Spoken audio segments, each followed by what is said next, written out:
All right. Let's see. Are we officially live here? I'm a few seconds early. Let's see.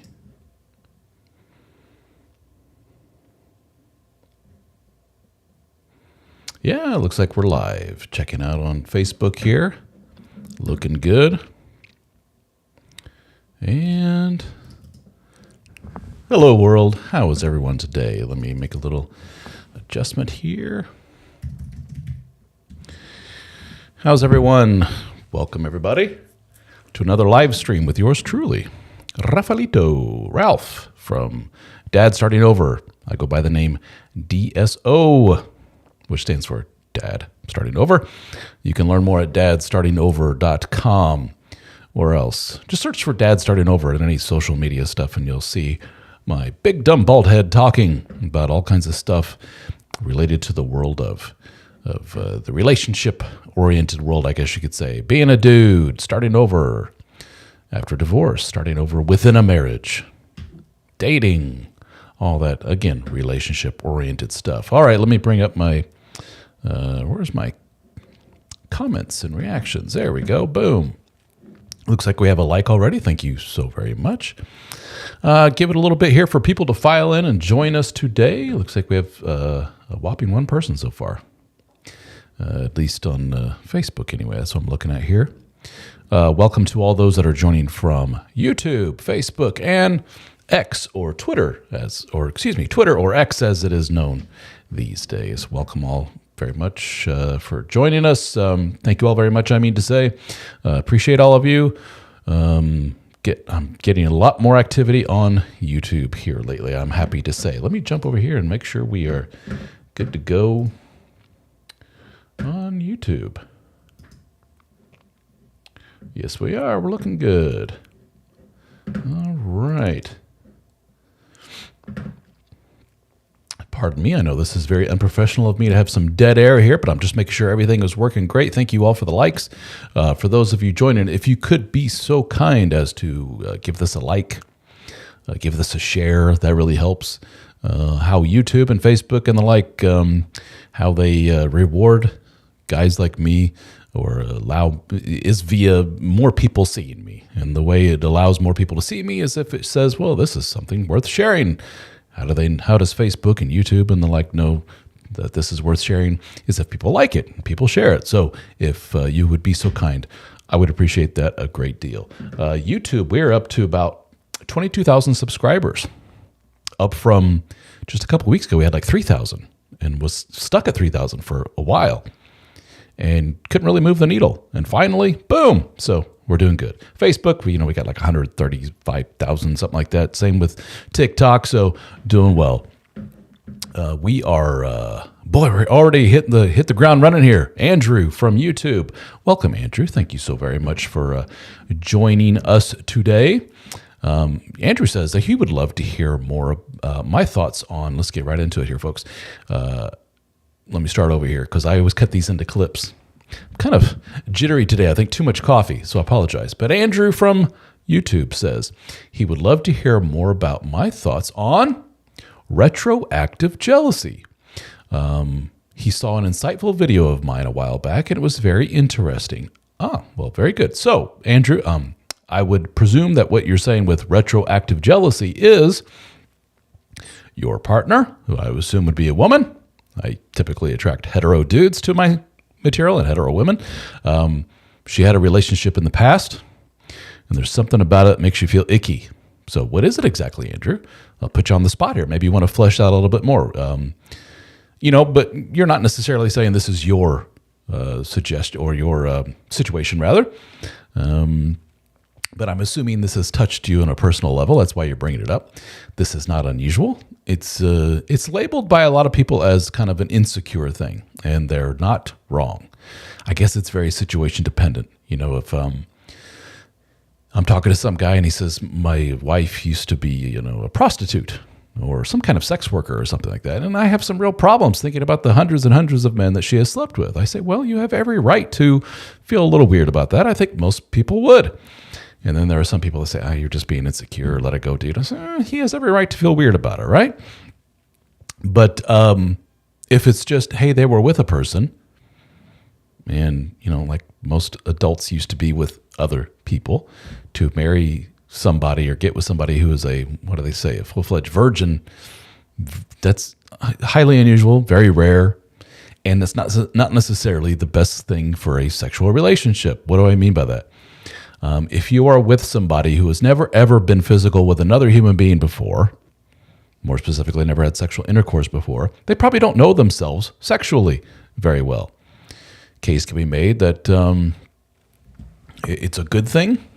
Your more conservative types say that's a good thing. You want them to learn with you. You want them to grow and mature with you sexually and get to know that part of themselves with you. Well, the case could also be made that how are they going to know what it is they like? How are they going to know who they are sexually unless they have past experience? But there's a dividing line, isn't there? There's a tipping point where it goes from good, healthy, past sexual experience to, like I mentioned before, what if they were a sex worker or a prostitute and they were with hundreds of individuals? Most of us say, oh, God, that's a little much. So where's the tipping point there? And but back to your original question, what do you do about retroactive jealousy? Oh, here you followed up with some additional information. It says it's a tough one. Before me, it turned out that she had some pretty, quote, easy encounters. Not hundreds, but she was so easy for them, and it really bothers me. Well, how do you know that, Andrew? Did you come upon some information?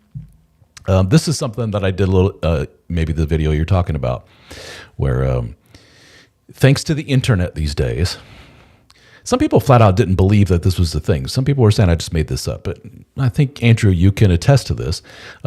Thanks to the internet, thanks to people publishing or putting out photos, blogs used to be a big thing, not so much anymore, like LiveJournal and so forth. So when I'm talking to 40, 50-some-year-olds, they say, I found some old blog online diary of my wife or my girlfriend, and I discovered, holy shit, this person used to be all kinds of sexual.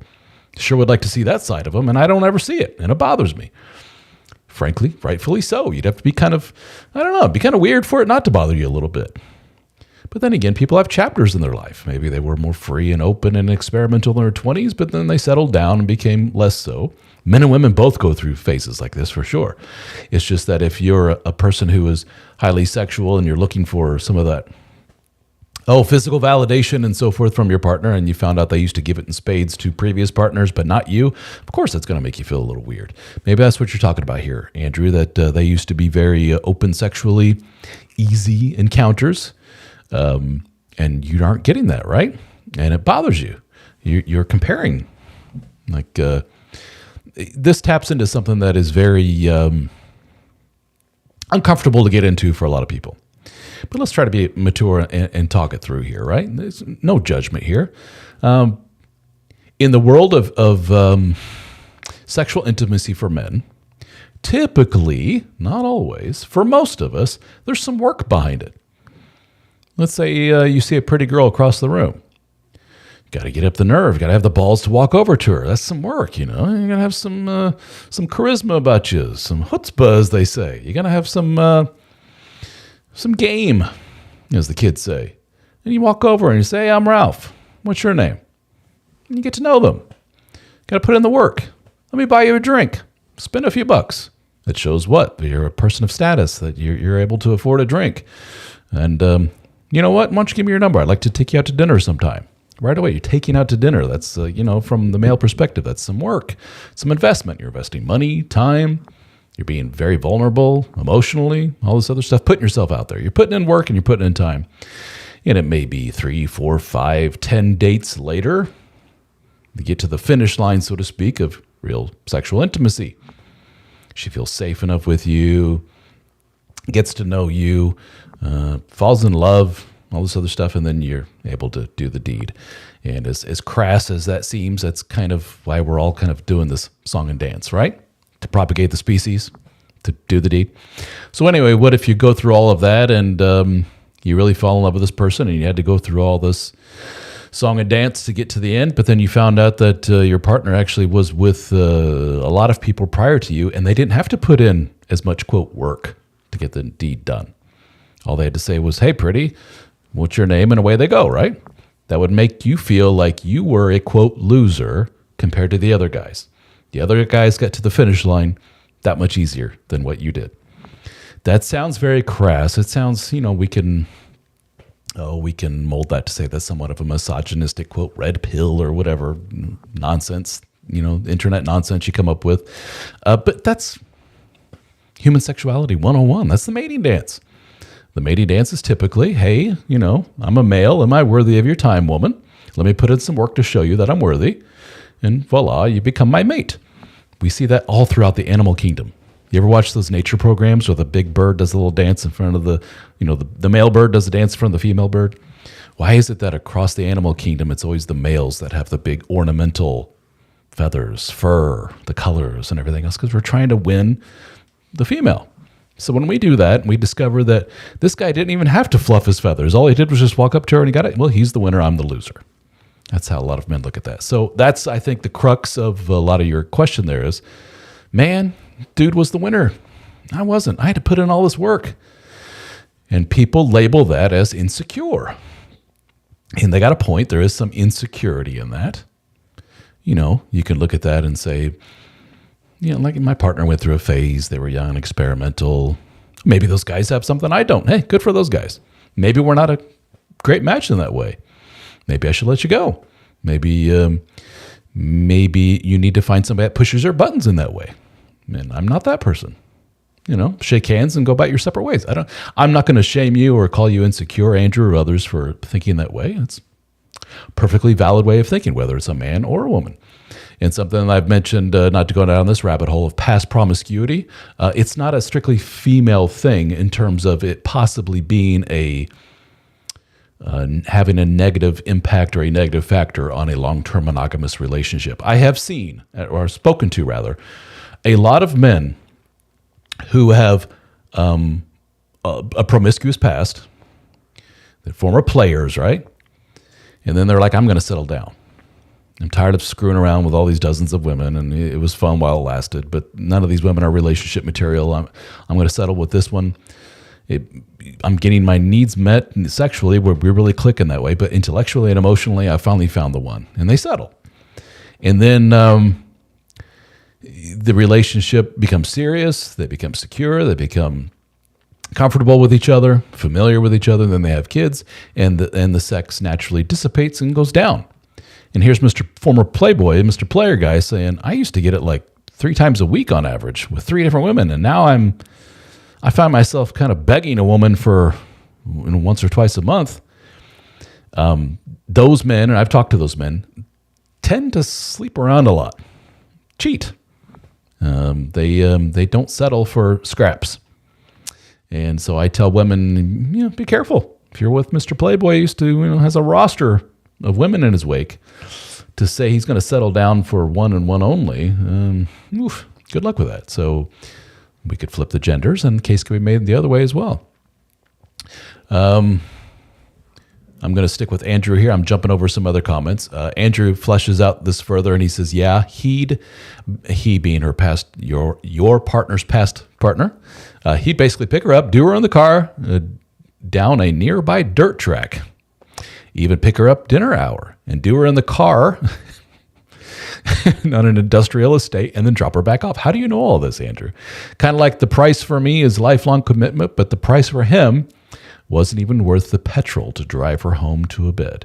She required nothing from him for him to get that from her. Andrew, you are just you're doing an excellent job of describing what I was talking about. This is relatively common sentiment from a lot of men. It's a retroactive jealousy thing, I guess. It bothered me for so long. Yet for me, after giving her everything in life, I get thrown a bone every couple of weeks. So what you're saying is totally how I feel. Yeah, I'm sorry to hear that, buddy. So, there's different ways of looking at this, right? He has tools in his toolbox, the other dude, let's call him John.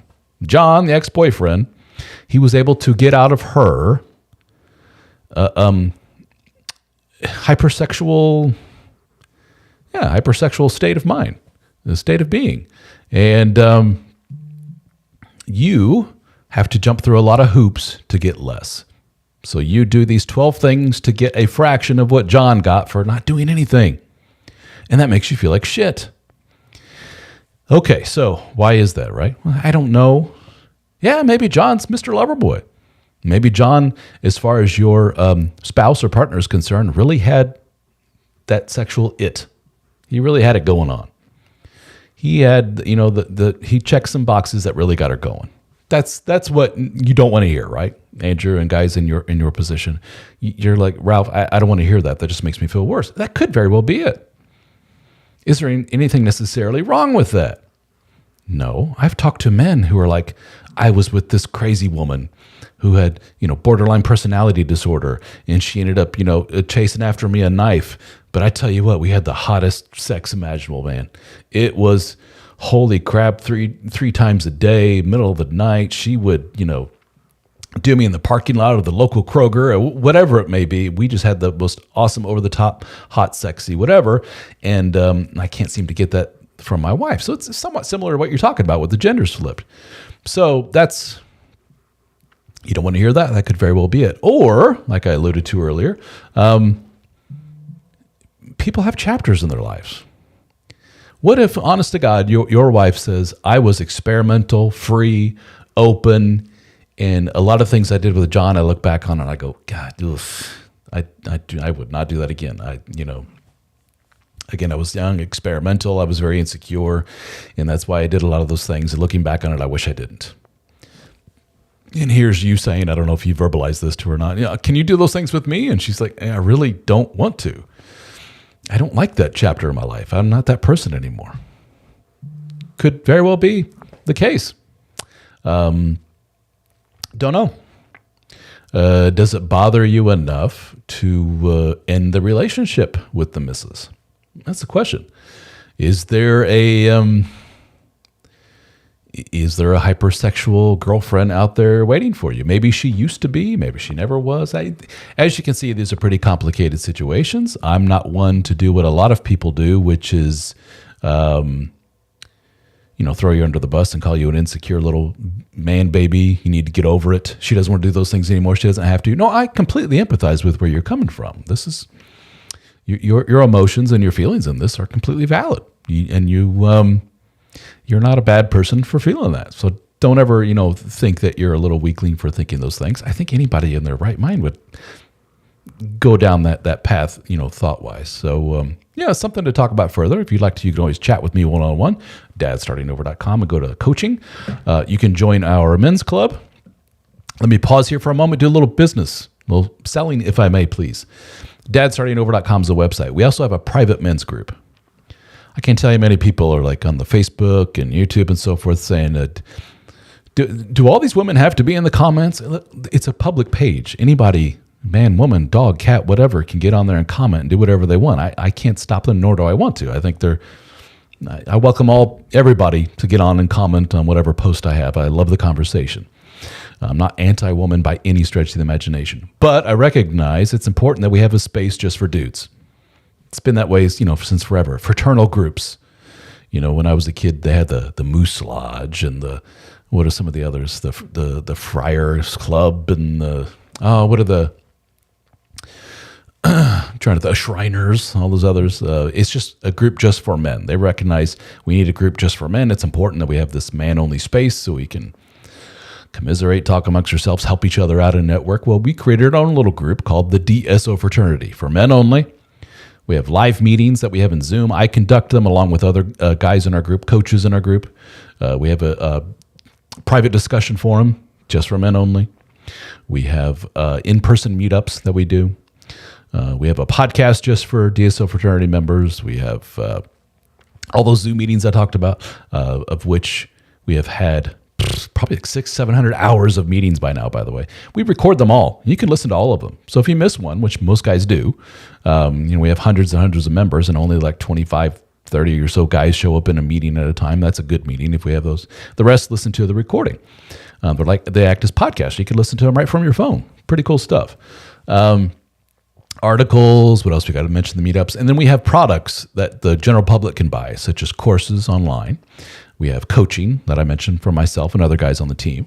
We all come from different walks of life, have different experience. Well, if you're a member of the DSO fraternity group, you get those things about half off. So it's a pretty good deal. And I'm going to copy and paste in the comments here, pardon me while I get it here, a link that you can try out the group for free. I say that, where'd it go? There it is. and try out for free for a month. If you like it, great. If not, hey, no skin off our back. You don't have to continue on anymore if you don't want to. You can cancel. And no charge to you as long as you cancel before the first month is up. And there is a fee involved with it. A lot of stuff goes behind the scenes to make all this work. And but welcome everyone to try that out. If you're dudes only, please. Sorry, ladies. I'm going to jump back up here. Andrew, I hope I thoroughly dug into your little situation there. Answer to your satisfaction. Let's move on to Mr. Jason. Mr. Jason is heading into a second marriage in May. He waited 4.5 years after his divorce. That was about the same I did as well. I have split custody of 3 kids, 16, 13, and 11 years of age. Should I get a prenup? Yes. Any other advice? The new wife will move in with me this summer. Well, it sounds, buddy. Congratulations, Jason. I wish you all the best, buddy. She has to be a doll of a woman to put up with a guy who has 3 kids from a previous marriage, used to be divorced. That shows that good character. She thinks a lot of you. Obviously, she's going to marry you. So wish you all the best. Prenuptial, I think it's a no-brainer. Sorry if that offends any of you guys out there, guys and gals out there, but I don't see why not. My wife was also of the same mindset. My second wife. We waited almost 4 years before, actually we were together. So yeah, about the same as you, 4.5 years. Yeah. After my first marriage ended, before I got hitched again. And I also had 3 kids. So Jason, brother, except mine when we divorced. When we divorced, the first wife, it was a 1.5-year-old, a 6-year-old, and a 9-year-old. So, oof, and then do the math there. So, it's about the same, isn't it? No, not quite. My little one was young when I married again. So, prenup, no-brainer to me. Makes sense. Sorry if it's the most unromantic thing in the world. My wife was the same mindset. She is German, from what I understand, and at least in her social circle in Germany, that was like something you just did. Signed an agreement that said if we are to split, here's what happens to the assets and debts. Makes sense to me. Any other advice? Don't ignore those little moments. Don't brush anything under the rug. Enforce your boundaries. You learned a lot from marriage number 1, I bet you. So don't lose sight of all that stuff that you learn. Be hyper communicative. They say communication. It's true. You want to be, hey, wife, that thing right there. Let's talk about that. Not happy with it. Or I am happy with it. Show your appreciation to her. That's something I learned from marriage number 1 that I didn't do enough of. Throw myself under the bus. I'm not above, saying I wasn't the greatest husband in the world. I wasn't. But in marriage number 2, I am not above saying I love you and appreciate you and everything that you do. And you mean a lot to me. All the work that you do for us, for our family and everything else. I love you to pieces. And that doesn't make me a weak dude. Doesn't make me, what do the kids say these days, a simp. That makes me an appreciative person, good partner, good hubby. That's something I pride myself on. So best of luck to you, brother. Get her done, mister. Be a good hubby and a good partner. But don't be afraid to stick up for yourself, what you believe in, your values, all that good stuff. Seth asks, what's a good book to read right after divorce?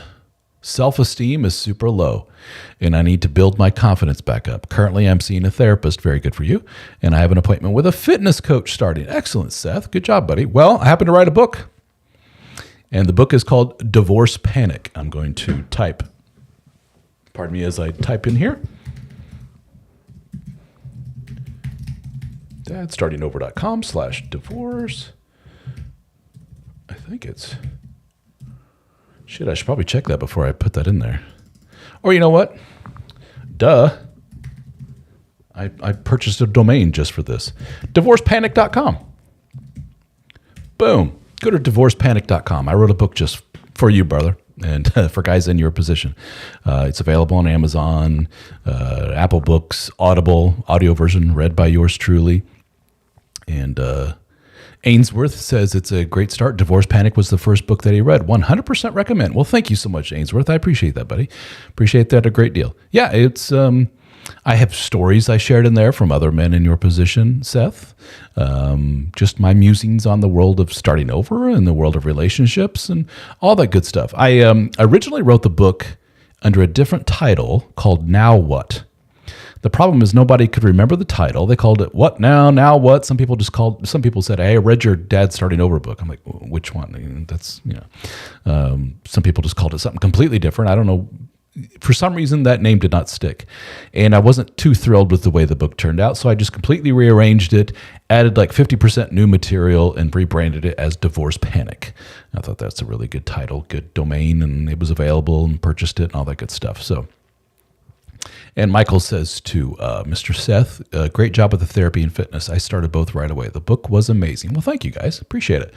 Divorce Panic. Check it out. Yes, Seth, you're on the right path here with taking care of your noodle with therapy and your body with fitness. Can't get much better than that, brother. But be patient with yourself. Give yourself a freaking break. That's what I tell a lot of guys. A lot of guys, not better yet, still feel bad, still anxious, not sleeping well, losing weight. But it's like, yeah, dude, you're going through a trauma. I don't care what kind of alpha male tough dude you think you are. Divorce is a trauma. Breakup is a trauma. If you were with, some girlfriend for a period of years, not even married, and suddenly she says to you, I don't want to be with you anymore. Again, I don't care how tough you are. It's traumatic. I was reading a book here recently that said love is akin to basically addiction, as far as our brain's concerned, as far as the chemical structure of addiction, the dopamine, the like with typical drug addiction, especially the narcotics like heroin and all those. It's euphoric at first, much like dating and love. And then eventually it becomes, I need my drug just to feel normal. Like those heroin addicts are like, if they don't have their drug, they start, throwing up and getting sick, and they feel like they have the flu, and they feel like they're going to die, and they end up in the hospital. And then you give them their drug and they don't feel high again. They just feel normal. That's kind of like love in a relationship. We feel really high at first, and then eventually we get used to the person. And the analogy I often use is it feels like a limb on your body. And if I cut that limb off, it's going to feel bad. You're going to be like, can I have my limb back, please? And you could try to, it's not unusual to go out and reach out to them and try to bring them back, even if they really hurt you with something like infidelity or abuse or whatever. You always make fun of, when I was a kid, there was a show on television called Cops, COPS, and they would go around and shoot video and follow policemen on their calls. And there's a lot of domestic disputes, people fighting and stuff. And they'd go to somebody's house, and there's some woman where the guy beat the shit out of her, and the police are hauling the guy away, putting him in the cop car. And what does the woman do? No, don't take him away. I love him. No. And then we were all like watching TV, like, oh my God, of course. But love is a strange thing. Even in the face of all that abuse, I need him. I need my love. Don't take him away. I see the same with guys all the time too. It's not a female thing. Jason says, thanks. You rock, Ralph. Well, you rock too, Jason. Besides DSO books, I also recommend When Things Fall Apart by, well, that's a name, Pema Chodron? Pardon me if I totally mispronounced it. A lot of umlauts in that one. During or after a divorce, lots of tough self-love. Seth says, it seems extra hard after 12 years with 3 kids in the house. Brother, I was right there with you. I had 3 kids after 15 years of marriage and 20 years together. Like I said, the youngest was a year and a half old, so I had a toddler and diapers. And I have a child now with my second wife.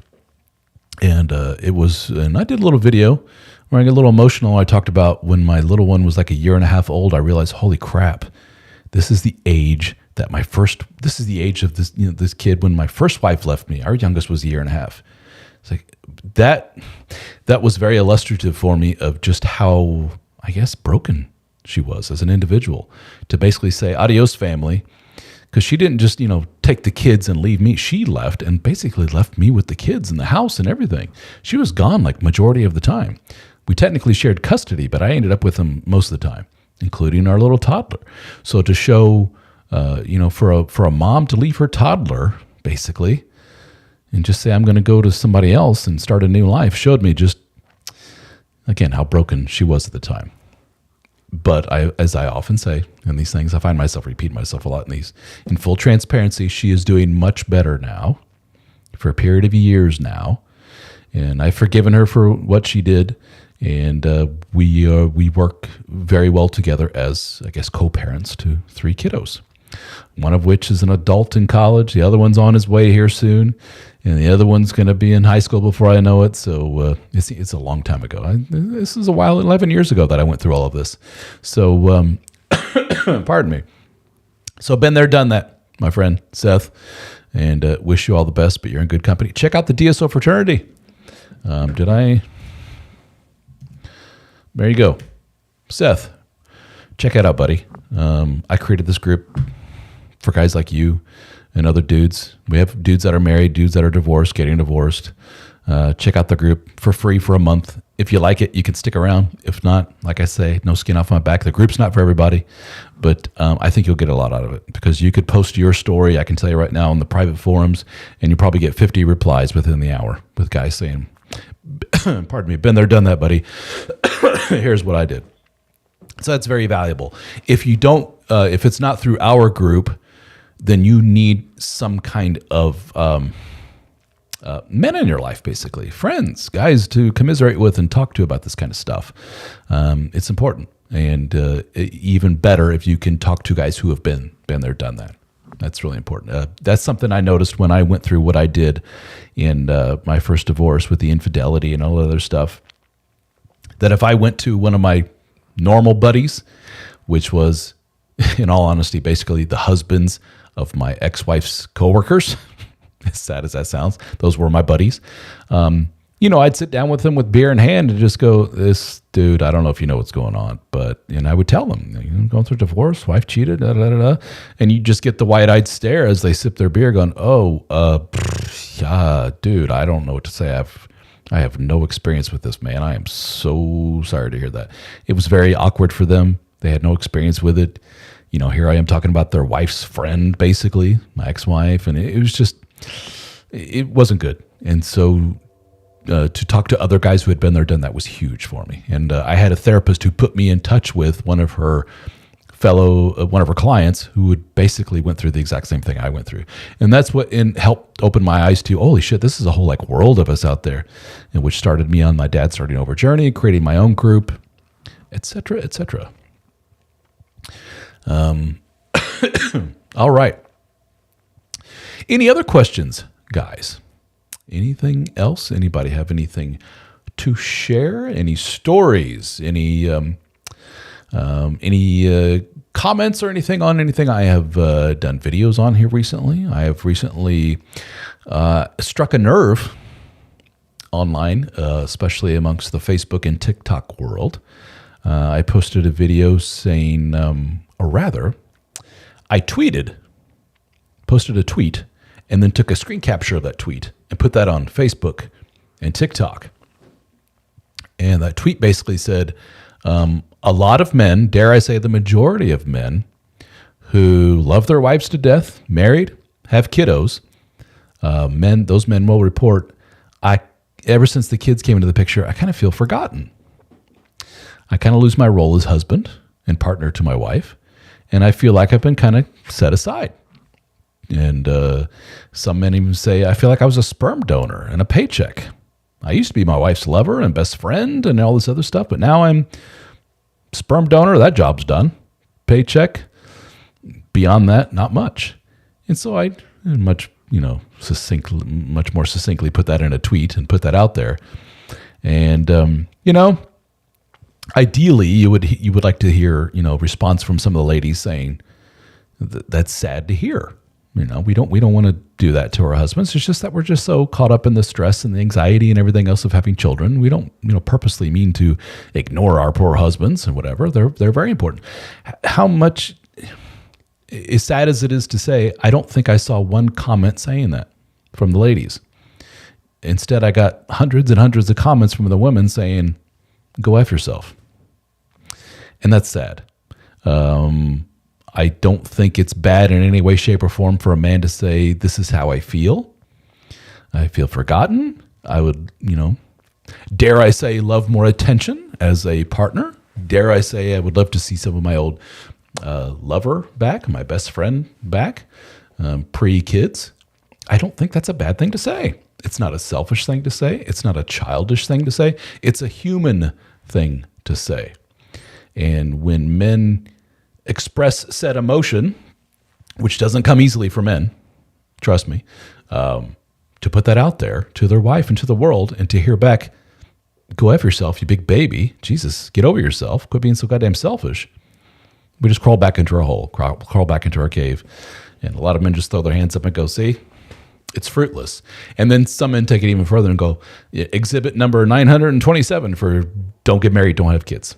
Because you lose your value as a human being in society overall, blah, blah, blah. So that opened up a whole big can of worms. I did a follow-up video to that. But that's, I don't know if you guys want to talk about that. If anybody, I did a little survey, and I think, 70 some odd % of the men on Facebook said, yeah, I felt forgotten. And 60 some odd % of the men on YouTube said, yeah, I felt forgotten. So the vast majority of men say, yeah, I totally feel like I lost my place in the relationship. That's sad. If I were a coach for women, I would say it's something you want to be aware of and something you want to avoid. It doesn't mean you have to just hang all over your men and, kiss them every 5 minutes saying you're important, I love you, but just it doesn't take much. That's something that a lot of women learn. It doesn't take much to please a dude. A smack on the butt in the kitchen saying, you look handsome today. How often do we hear that? Rarely. I'm one of the lucky few that I hear it quite often. My wife's a doll, love her to death. She's been trained well. Her mother's a very loving person.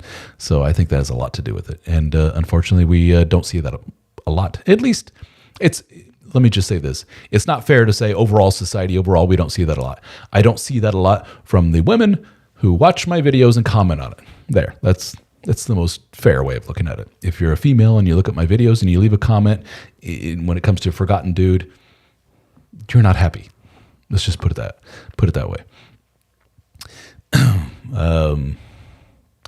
Hugh is a member of the DSO fraternity. Hello, Hugh.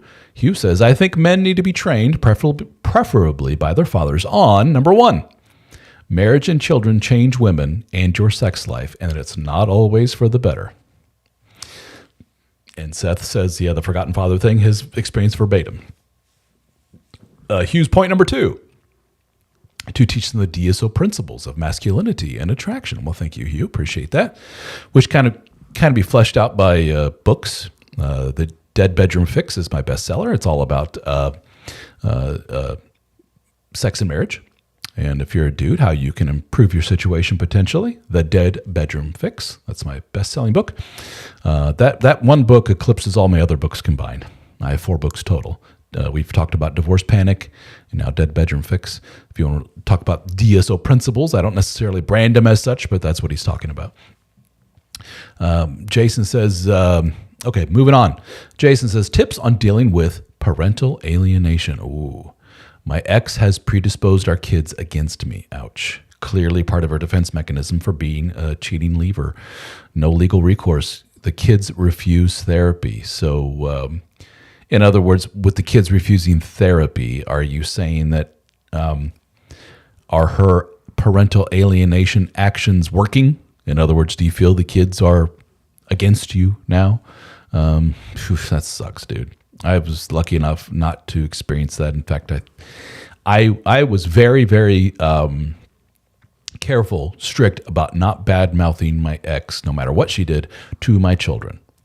I knew that would just get me nowhere. But kids are very perceptive. Kids sit back and watch, and they put 2 and 2 together, and they realize mom's going through some shit. It's a little chaotic on mom's side of the fence. Dad seems to be the more stable of the two, and the kids, tend to be attracted to stability and predictability and safety. And they, for a period of years there, they were more drawn to me on that side of the fence. But mom got better, and now they're bouncing between the two equally. But I know it would have been a lot more difficult if mom had, pardon me, coughing fit. I'm getting over a cold. If mom had been more antagonistic and more pitting the kids against me. So I can't imagine. That's got to be tough. But all I can say is, what can you do?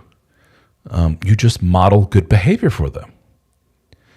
If they come to you, mom said that you fill in the blank with some kind of lie. I'm sorry to hear that. All I can say is that's not true. Anyway, let's have tacos. You just move past it. You're bigger than that, in other words. And if they believe mom, what else can you do other than just modeling good behavior and showing them what a good father is and loving them no matter what? I'm sorry you feel that way, daughter, son. Pardon me. But I'm here for you. Love you to pieces. And move on, being dad. And if they don't want to be with you, I've heard those horror stories of the guys that are, writing letter after letter to their kids. And the kids are 20, 30 something years old later down the line, and they find this cache of letters written by dad over the years. Or they find out something from a relative about, oh, wow, mom was the monster after all. And the dad, the kids and the dad make amends. And the dad's bigger, than... He's not being petty and he doesn't hold it against the kids. He just realizes, I realize that you were told a lot of bullshit and it's not your fault, but I'm glad that you're in my life now. Let's make up for lost time. So it's not all lost. Just be tough, keep your chin up, and just be a good model for them for what a good, sane, normal, loving dad's all about. All right, I'm looking at... The kids see mom as the protagonist, as me as the antagonist. If only they knew the truth, but I would never give them the burden of the truth about their mom. Good for you. So they see dad being the antagonist. Were you the one, quote unquote, to divorce? Were you the one to throw the grenade in the room and mom was the one that wanted to hang on and keep things going? Yeah, your mom and I were just fundamentally incompatible in a lot of ways, and it just didn't work out. I wish it did. I really do. There's always a part of me that will love your mother. She's the mother to my children. I love you guys more than anything.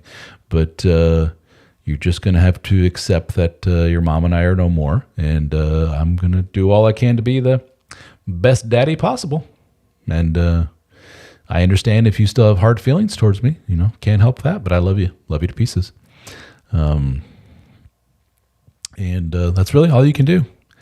Ryan says, it seems like there's a balance between bringing your best self to the relationship, working on your attractiveness, and having an open conversation with her about that being important. The hard part is it's easy for that conversation to get needy if you aren't confident and aren't in the right frame. So Ryan, are you, Ryan, also a member of the DSO fraternity, right? Is that right? Yeah, I think so.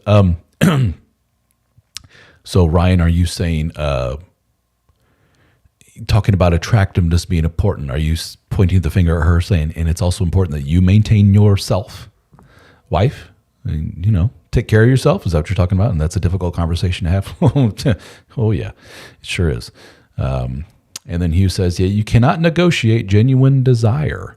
You have to inspire that in her, not talk her into it. That's for certain. But what makes it a little bit more difficult in the defense of Ryan and others is as time goes on, that becomes more and more difficult. No matter how hunky and awesome, and you could look like a Greek god or a male model or whatever, 30 years marriage, it becomes a little bit more difficult to inspire that level of spontaneous attraction, sexuality, versus 2 weeks into the relationship. It's just human nature, just the way it is. Being married long-term to somebody with kids is being a sexual person on hard mode. That's not anti-marriage. That's realistic.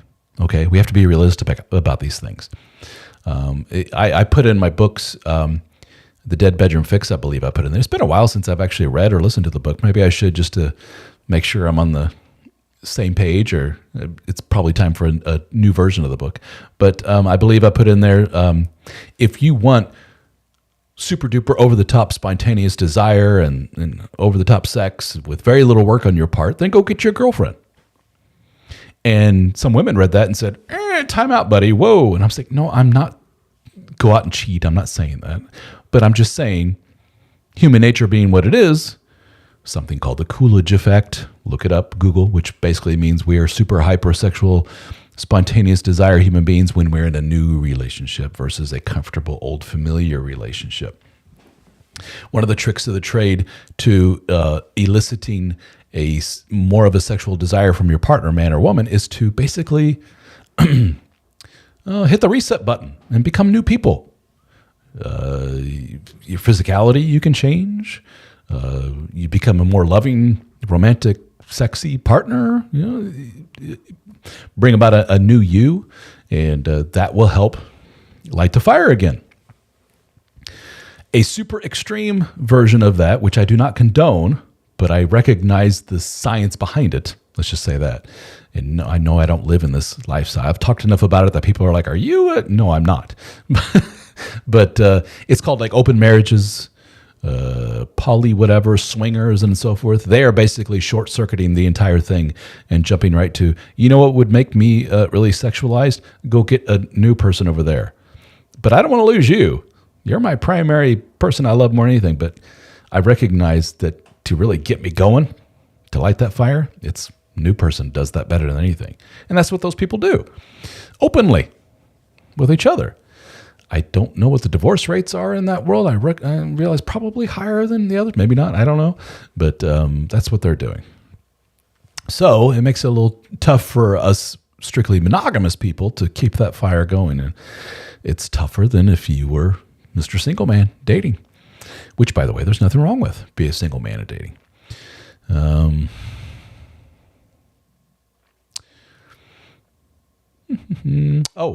Ryan is clarifying, saying, follow up to what Hugh said, that he is referring to intimacy being important, that both partners need to put in the effort to prioritize it. Absolutely right. The hard part is that so many spouses are responsive and honestly just won't think about it. That's right. If she's anxious and in mom mode, open up a can of worms there, Mr. Ryan. You can be uber attractive and it may or may not register. Sure. It's human behavior 101. That applies to a lot of things, not just romantic relationships. You can bring your best, like employee package to the table. Hey, Mr. Boss, you going to give me a raise? And he may go, nah, I'm going to give this guy a raise instead. And you're like, what the fuck? Human behavior. He has his reasons. Your wife has her reasons for not, turning on the sexy machine. That's where you have that difficult decision of, I'm bringing the best husband package possible to her. It's not eliciting any kind of response. I'm not getting my needs met. We're drifting further and further apart. Maybe it's time, plan B. Easier said than done, especially when you got kiddos, right? Mr. Zach Morris, wasn't that the name of Saved by the Bell?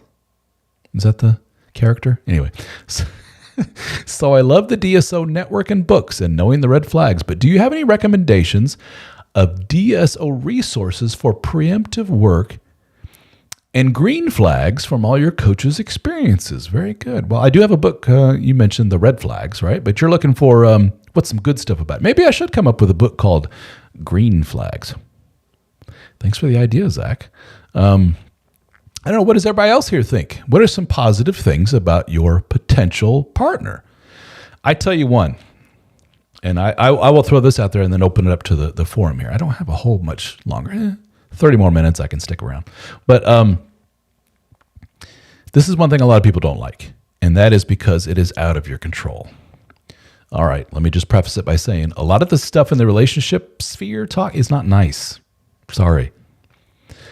Here's something not nice about myself. I'm bald, in case you didn't notice. A lot of women instantly turn me down as a potential mate because I lack hair on the top of my head. That's not fair. That's mean. It's fine. I don't care. Cool. They have their opinion. High five, sister. I hope you find a dude with a big, thick head of hair. And I mean it. I'm not so insecure that a woman says, you're too bald. Okay, cool. Knock yourself out. Well, that's a pretty minor league version of what's attractive, what's not attractive, what's good, what's not good in relationships and so forth. But I'm just illustrating a point. But one not so good thing that I hear, or that I have come to the conclusion, is this. If you have a gal and you're like, I think this may be a good potential long-term partner material. You don't necessarily have to marry her. Let's say we're going to move in and this is my one. That's a big freaking deal, right? Well, here's my recommendation. Go meet mom and dad. Go meet brothers and sisters. That's going to tell you a lot about her. I'm sorry. I know she has no control over who her mom and dad are and her extended family and so forth, grandma and grandpa. But Dude, I'm telling you, I've been at this for freaking years. That is everything. That's not fair. It's not everything. It's a lot of things. It's, I don't know, 90% of it right there. Go look at her, her mom and dad. How are they together? I can't tell you how many guys I talk to that they're with a wife who just as soon as they got married and had kids, she became this cold person who's just like, don't touch me. I don't want anything to do with you. That part of our life is over. And he's like, what the fuck? And I said, well, tell me about her mom and dad. Oh, I've never seen them hug or kiss or say I love you or anything ever. They're just basically two business partners or roommates living under a roof. I don't even know if they even have touched each other in any way, shape, or form for the last 20 years. They had like a couple of kids, and I think that was it. It's like, well, dude, that's what she sat back and watched for her entire childhood and young adulthood. And here you come slide in, and you expect her to act differently? Has there been anything to, signal that she is wired differently than mom and dad? To the guy's credit, usually the answer is, yeah, during the honeymoon phase of our relationship, we were like, maybe like once a week we would get together and we had a hot and heavy time and it was great. Say, well, once a week, not the best, to be honest with you. Some people are like once a day, several times a day. They can't keep their hands off of each other. They're so, turned on by each other and interconnected in that way. They really click at a lot of different levels. So the case could be made that relationship experience on the part of the man really helps with identifying exactly what it is he's looking for, what to look out for, what it is he needs out of a relationship, what his needs are, and etc. Plus, a lot of relationship experience shows you what to look out for, and a lot of men will tell you, after a lot of trial and error, go meet mom and dad. Sorry. So that would be one big green flag thing, is if you go meet her and you're like, these are good people. They're loving people. Not to throw my ex under the bus or anything, but one thing that her mom and dad were good people. They really were.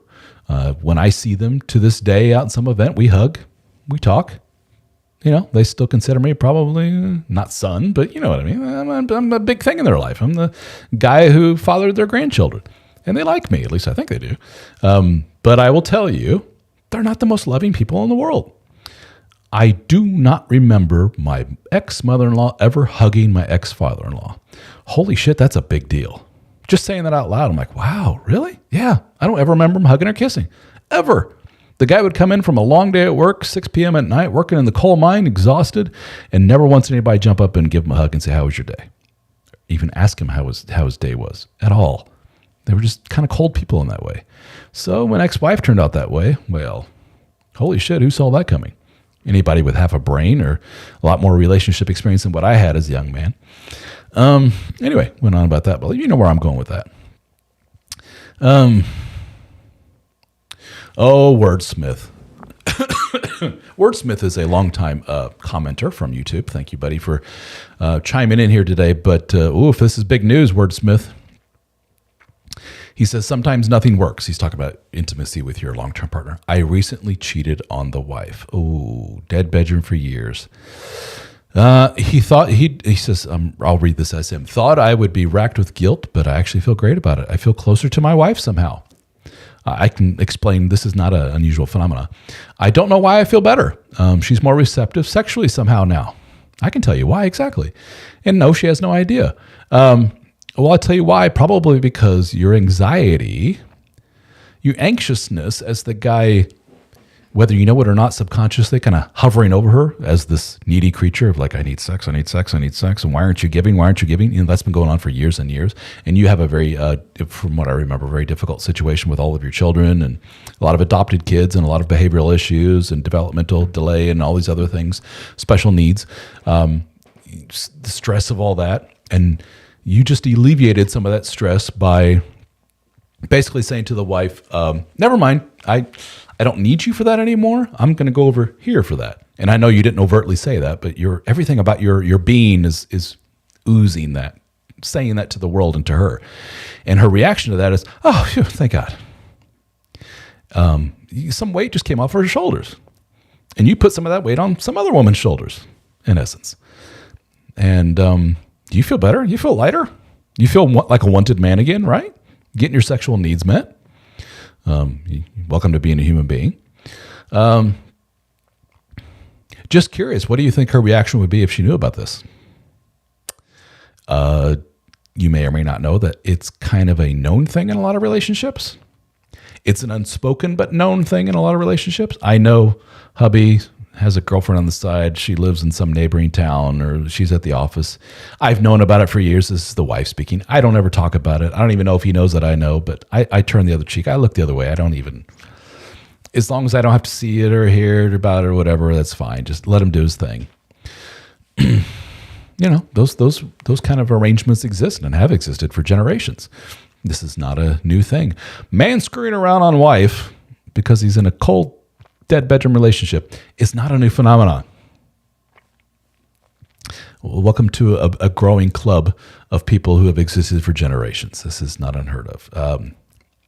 A case can be made that human males are polygynous by nature, which means they want to sow their oats with multiple women. If in case, the world of pornography and sex workers and everything wasn't a big enough indicator of that, men tend to be pretty sexual creatures, and ideally we want to be with more than one woman. I say this as a monogamous guy in a long-term monogamous relationship. I recognize my own sexuality, and I recognize that energy, and I recognize I need to direct it in certain ways, healthy ways, and I choose not to sleep with others, but some people do. No judgment on my part. Whatever floats your boat, dude. Maybe this will be your your solution to your situation here. But I'll tell you what, Wordsmith, from what I have seen, this ain't going to last very long. Why? Because it may not be this woman, but it may be the next woman or the next woman, because there usually doesn't stop at the one. You're going to fall for them. It's going to be very difficult to come home to the old battle axe of a wife who's not that sexy or sexual. Not to throw her under the bus. I'm sure she's a lovely person. Who's not been very receptive to you, who has rejected you, and you're leaving Miss So-and-so who treats you like a king and rewards you sexually. And I gotta go home to her. And you string together several dozen of those nights, and you'll be like, why am I going home again? Why don't I just divorce? And away you go. That's often what happens.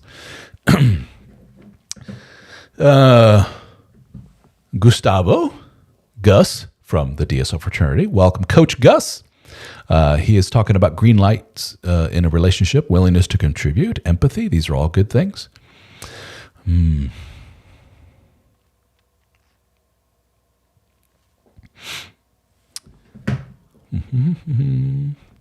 Zach says, good point on family history. That's not a good outlook for my current when she tries to be very different from her family on purpose and steer clear of any of the toxicity. Well, good for her, right? Thank you because this is a good counterpoint to what I just said. Look at mom and dad, right? Hey, I'll throw myself under the bus. I come from a dysfunctional family. Mom and dad were together, did not divorce, but there was a dysfunction on both sides of their family, extended family. So, my mother's side, my father's side, you look back on it, you go, oh, Jesus.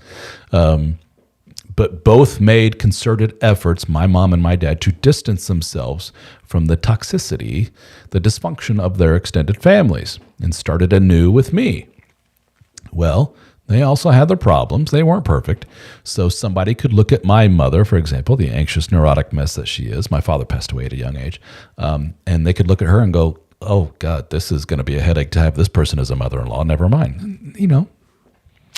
As much as that may hurt, that's fine for them. But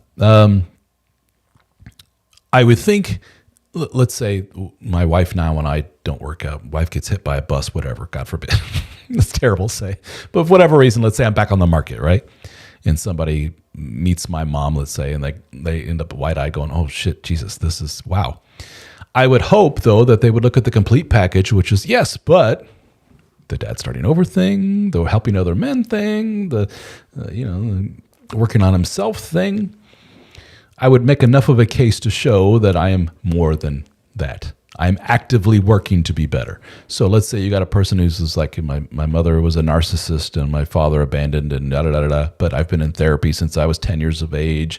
I head up a support group for people in similar situations. I'm well read on this. I go to therapy on a weekly basis, blah, blah. Well, what more can you ask for? The person came from a bad situation and they're working tough. This is the kicker. I say, look out for those things. But I tell you what, the best people that I know in my life are the people that come from those shitty situations and they work hard to overcome them. Those are the real winners. The other people, that just had things go easy for them in life and stuff, they're the most uninteresting people. The most interesting people I know are the ones that just had to work really hard to overcome, and they do so. They're the real winners. So you may have a real winner on your hands there, Zach. Don't know. Seth says, not that I'm ready for it. Oh, Seth. But where would a good place to look for a future wife relationship? I know you're not ready for it, so I'm going to ignore that question and point the finger right back at you, Seth, and say, don't even go down that road yet, my man. You ain't ready. Put the women away for a while, all right? Give it a good year before you even date. And I'm being serious. Just, you're going through a lot. So the question of, so where would one find it? Stop. Don't. Just don't. Okay? It's the whole world you're entering into, and you need to pump the brakes and deal with yourself and the trauma and everything else that you're dealing with and the kiddos and everything before you even, I know you're just, putting the thought out there in the world, but it's enough to show me that it's a thought in your head and it shouldn't even be. You should be like, ladies, no, where to find, I'm not even going there yet. I have a lot of other stuff to worry about. All right, buddy.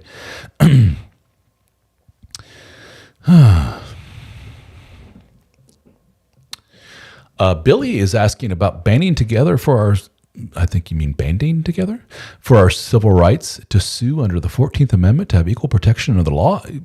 Hey, buddy, I'm all for it, but I'm not sure what you're referring to. I'm not well versed in that world. What exactly are you talking about?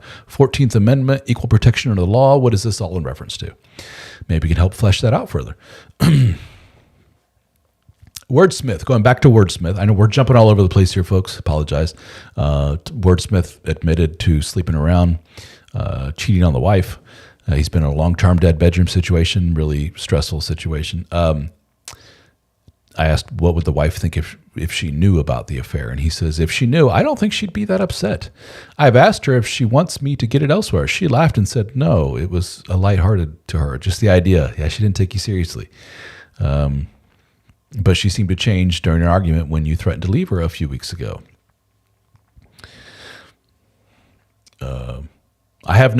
Here's the big one. I have no intention of getting married or living with another woman if I ever did divorce. So I'm not too concerned with falling in love. Famous last words. You've been without for a while now, without that connection. I'm telling you, I don't care what kind of alpha male pumped up on testosterone dude you are right now. You are susceptible. You're a human being. And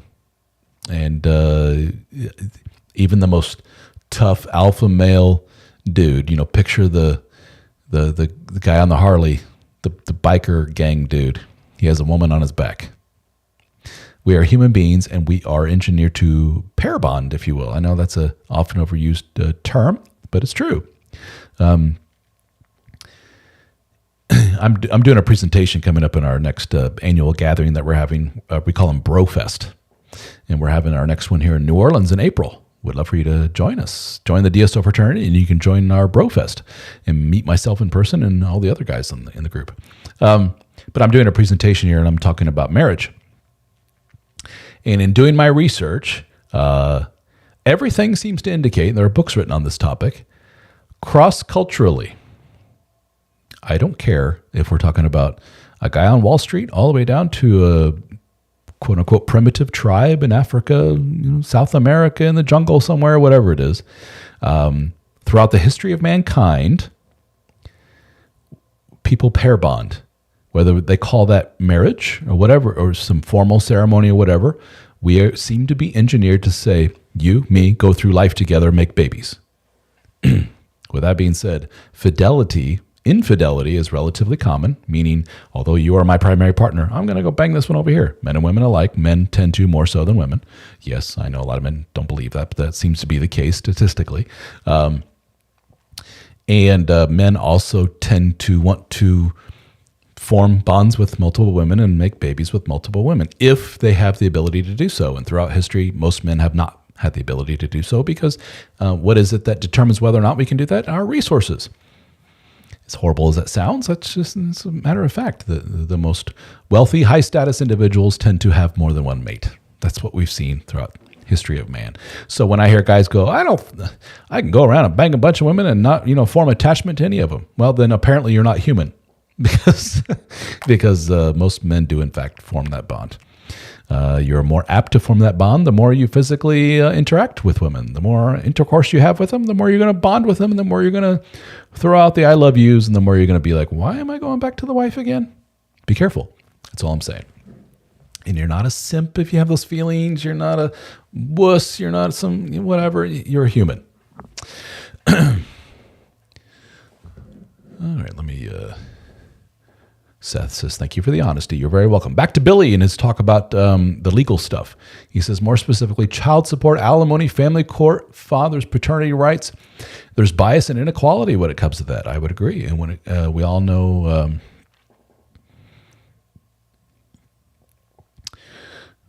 AME community? Is that a misspelling? I don't know what that means. AIM community. Tough alpha male. If we can sue for a violation of our constitutional rights, we'd be able to cite case law so it does not continue to happen to men. Cool. We'll get to it. I can tell you, though, yes, there is bias in the family courts, and a lot of people can cite that. What I can only speak from personal experience and from the experience of all the men that I help. What I have seen, and Billy, you're not going to be happy with me saying this, but it's just my own personal experience. What I've seen is the majority of men that I speak to have equal 50-50 custody of their children. And I'm hearing more and more of, my wife actually makes more money than me, and I get child support, or blah, blah. And you know what's funny is that with these situations, often the men say, I don't want any kind of alimony. Even though the attorney says I'm owed, so much per month I could get from my very successful executive ex-wife. I don't want it. It's kind of interesting. I had a similar instance with me, not to get too personal, but I had to go to an attorney shortly after my divorce with my ex-wife because she wasn't fulfilling, and to leave out some particulars. There was a particular legal obligation that she had that she was not fulfilling by virtue of the divorce decree that we had. That agreement, she wasn't, let's say part 2 of the agreement, she wasn't doing what she was supposed to do. So I had to go to the attorney and say, what do we do about this? Because this is hurting me, not to give away too much. And she said, let's write up a nasty letter saying, if you don't, you're going to have hell to pay, take you to court, money, all this other stuff. So you need to do what you say you're going to do on paper. And, a judge signed off on this. And the attorney said, and by the way, the fact that you're watching these kids so much, like 80% of the time, and the fact, blah, blah, blah, blah, blah, the fact that she makes this much money and everything else, you are owed child support. And you are owed, you know what I said? I said, I don't want child support. I don't need that. And she just laughed and she goes, every guy says the same thing. She says, every guy that I sit with says, I don't want any child support or alimony. She goes, you have every legal right to it. That's all I'm saying. So just something to think about. It's kind of interesting, isn't it?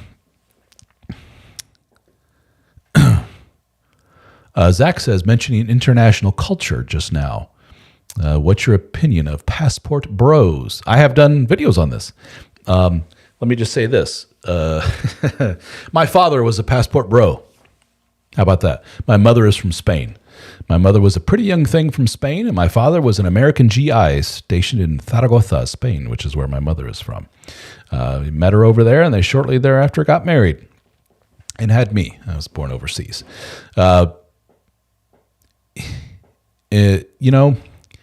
Here's what I always say about the passport bros. I get it. I do. Different ways of looking at it. One is we got a bunch of guys who basically are a bunch of losers who couldn't get laid in a whorehouse in the United States. And so what do is they go to these economically downtrodden places where these women are just looking for somebody to take care of them and pay for everything. And they go over there, and these very feminine, quote, gold digger types take advantage of these men and just say, I'll be your bride and I'll treat you like a king. And they get hitched, and sometimes it works out long term. And these men are like, this is exactly what I want. I want a demure, submissive, feminine woman who treats me well. That's one way of looking at it. Another way is, and this is something that I recognize, having the international flair to my family. More than half my family is over in Europe. My wife is from Europe. And I can tell you there is a definite cultural difference between, how to say this? The mating game, if you will. The typical mating game. Let's say you go to New York City, my personal favorite city. and I go to some club that is known for people, singles, to hang out. I go to some gal and I go, hey, I'm Ralph, what's your name? It is not unusual in the States, major metropolitan area, for the woman to have a drink in their hand and go, buzz off, bald loser, get out of here, or laugh in my face, or whatever. In other words, not very nice. Versus I go down to some South American country, Philippines, whatever it may be. Even if you're not overtly hitting on, let's say, a lady, often in these cultures, they're much more open and friendly. Even if it's, like I say, there's no hitting, there's no sexual anything. If it's just, hey, can you tell me how to get to a bank? I don't know, just made that up. I'm trying to find an ATM. Where can I find the nearest ATM? And the prettiest girl you've ever seen not only tells you where to go, but she walks you over there and says, here you go. And you go, thank you very much. Appreciate it. And she goes her separate way and you never see her again. And you're like, what the hell is that? That would never happen in the States. That's the cultural difference that a lot of men see. It's just that it's not so, what's the word? It's not such a clash. People are much more open. They're sweeter. They're nicer. Even when the sexuality and the mating game's out of the picture, just on a normal, hey, how you doing basis, they're just like, I like that. That makes me feel more welcome, puts me at ease. It doesn't feel, it's not so averse. It doesn't make me feel like I'm a schmuck, that I'm some kind of ugly dude that no one wants to, would give the time of day to. I feel like a normal human being. As sad as that is, that's what a lot of men feel when they go over to some of these places. And I get it completely. Again, my family coming from over there, I get it completely. Wordsmith says, I would love getting alimony, LOL. He's been a stay-at-home dad for years, far less income than her. I believe I could get some. Yeah, you probably could. Wordsmith, you probably do pretty well, to be honest with you, knowing your situation. If you've been basically running the household for so long, all those kiddos and everything else, you'd probably get a nice little check. Something to consider. I'm not a big proponent of divorce. Every little situation is different. I don't know your full situation, but yeah. And Gus says, he's been to other countries, originally from Puerto Rico, if I remember right. Body language completely different over there. I assume that's what you're referring to over in the other countries. Yeah. It's some countries such as Brazil, other South American countries, it's far more sexualized over there. Also very attractive to a lot of men. But again, the sexuality doesn't necessarily need to bleed over into the full-blown mating game of trying to pick up women. It's just overtly sexual, fun, open. Open is probably a better term, and that's very attractive to people. It's not so contentious. Well, that's a name. Almost. More umlauts from YouTube says, after the breakup, which was 3 years together, why does my ex-girlfriend entirely avoid me and my texts while she said she wanted to stay friends with me? Almost, buddy, why are you still trying to stay in touch with this human being? She said she wants to stay friends with you. That's where you would say, I appreciate it, but we were romantic together for 3 years. I have boundaries. And to stay attached to you in that way won't be good for me because obviously I still have attachment to you, feelings for you. So no, I'm going to have to say, please don't contact me anymore. That's in essence what she's doing here. I don't.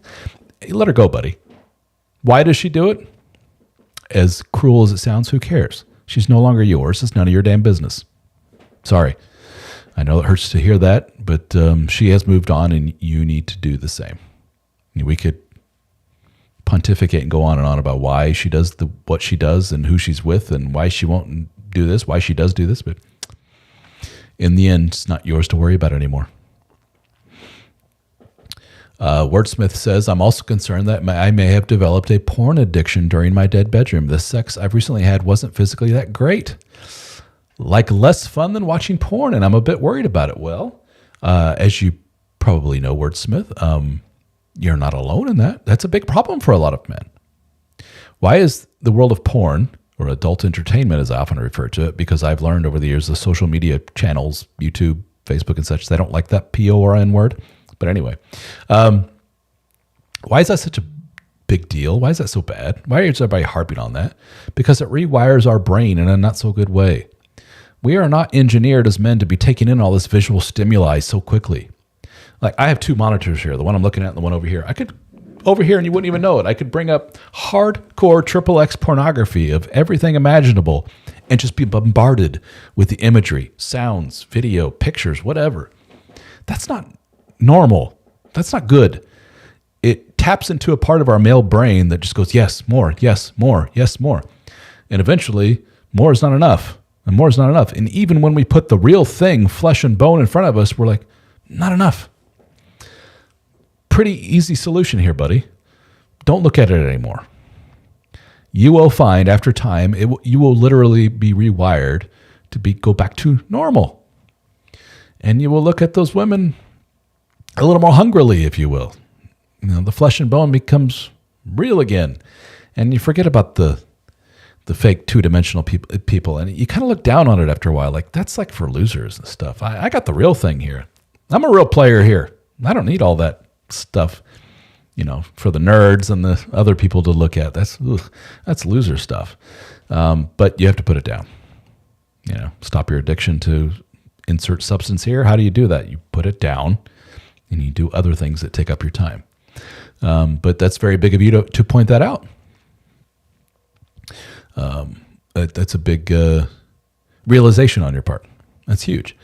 Gus says, the sense of pride men carry is different too. If you ever go to a country like Cuba, where there are no marketing influences, it's really interesting to see how men and women communicate with just body language. How interesting. Yeah. Cuba. Never been to Cuba, but it's a very different part of the world there, isn't it?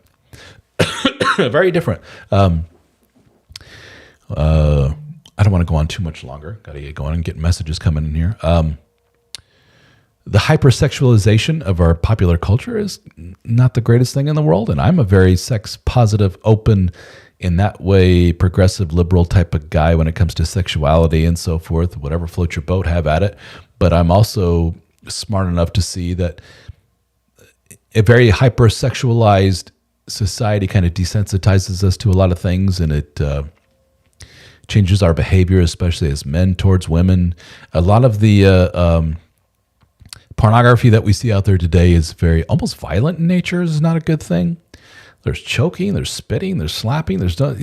That is, again, whatever floats your boat, but that's not realistic. There's a lot of young men learning about sexuality via this very unrealistic material. It's not good.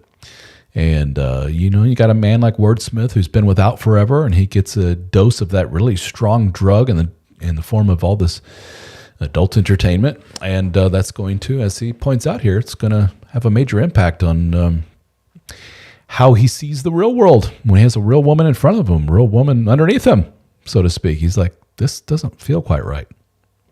So again, it's big of you, Wordsmith, to point that out. And you just got to put that stuff away, mister.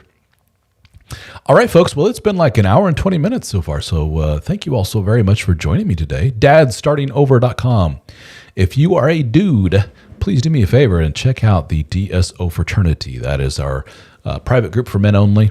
All kinds of cool stuff, and you can try it out for a whopping whole 30 days, absolutely free of charge.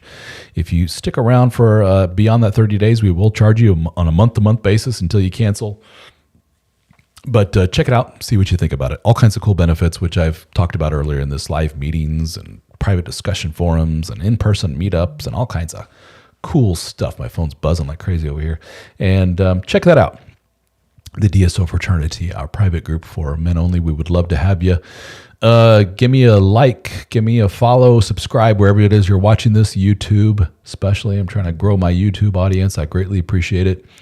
And thank you all so much. This has been a really good one. Man, just comment after comment. I love it. Thank you all again. I appreciate all of you. And Darren says thank you, and I'm the man. Whoa, very good. Thank you. I've been called worse. Thank you, Darren. I appreciate it, buddy. And wish you guys all the best. Hope you have a wonderful rest of your week and weekend coming up. And I guess that's it. I'm not very good about ending these things. So thank you, guys. Appreciate all of you. And you have a good rest of your Thursday. Toodaloo.